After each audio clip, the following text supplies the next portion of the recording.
जय माता दी। नवरात्र के व्रत की कथा सुनेंगे आज की वीडियो में।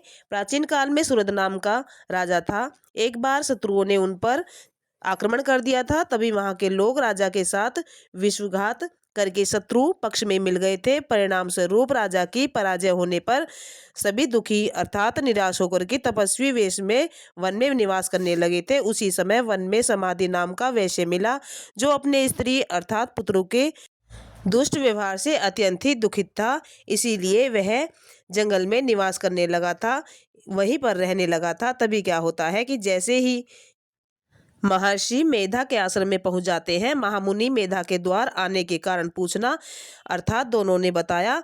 तो यद्यपि हम दोनों अपने लोगों से ही यह अत्यंत अपमानित होने का तिरस्कार सुनाया, फिर भी उन्होंने प्रति मोह नहीं छोड़ा था और यह मोह छूटता ही नहीं है। इसका कारण क्या है? महर्षि मेधा ने बताया, मन शक्ति के अधीन होता है। आदि शक्ति भगवती के दो रूप होते हैं, विद्या और अविद्या। प्रथम ज्ञान स्वरूपा है अर्थात दूसरी अज्ञान स्वरूपा है। जो अविद्या अज्ञान के आदि कारण रूप से उपासना करते हैं, उन्हें विद्या स्वरूप प्राप्त होकर के मोक्ष प्रदान होती है। राजा सूरत ने पूछा, देवी कौन है? उनका कैसे जन्म हुआ है? महामुनिवर बोले, राजन, आप जिस देवी के विषय में पूछ रहे हैं वह नृत्य स्वरूपा अर्थात विश्वव्यापिनी है देवी हैं। उन्हें कल्पांत के समय महाप्रलय होती हैं। उसी समय जब विष्णु भगवान क्षीर सागर से अनंत शैया पर शयन कर रहे थे, तभी उनके दोनों कर्ण कुहरों से दो दैत्य मधु अर्थात केटब उत्पन्न हुए थे। धरती पर चरण रखते ही दोनों विष्णु की नाभि में कमल में उत्पन्न हो गए थे।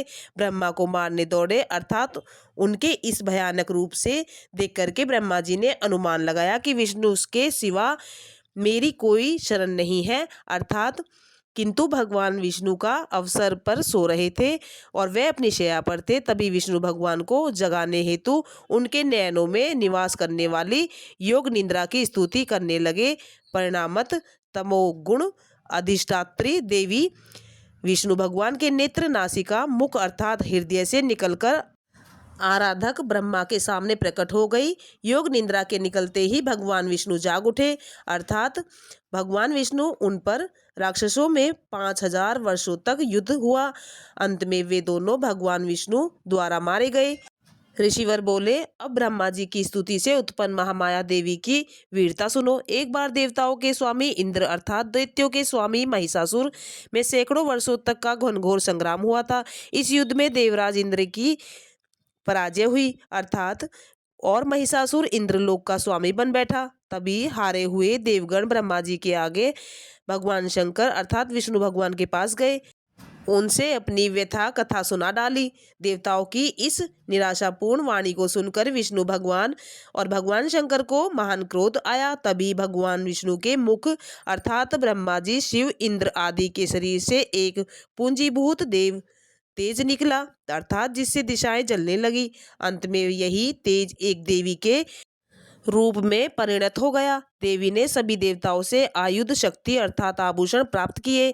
उच्च स्वर से अट्ठास युक्त गगनभेदी गर्जना की, जिससे तीनों लोकों में हलचल मच गई। क्रोधित महिषासुर दैत्य सेना का व्यूह बनाकर इस सिंहनाद की ओर दौड़ा।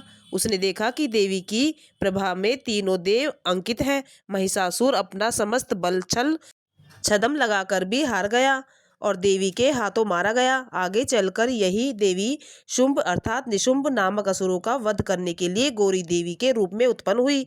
इन सब व्याख्याओं में यह सुनकर मेधा ऋषि ने राजा सूरत अर्थात वाणिक समाधि से देवी स्तवन की विधिवत व्याख्या की। इसके प्रभाव से दोनों एक नदी तट पर जाकर तपस्या में लीन हो गए।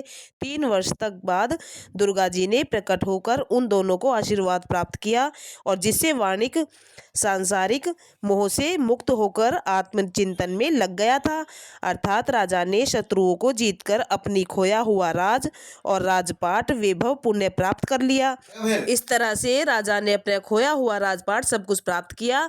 राजा को उसका आत्मसम्मान भी प्राप्त हुआ। इस तरह से इसके साथ ही नवरात्रि की कथा पूर्ण होती है, जो कि व्रत में सुनी जाती है।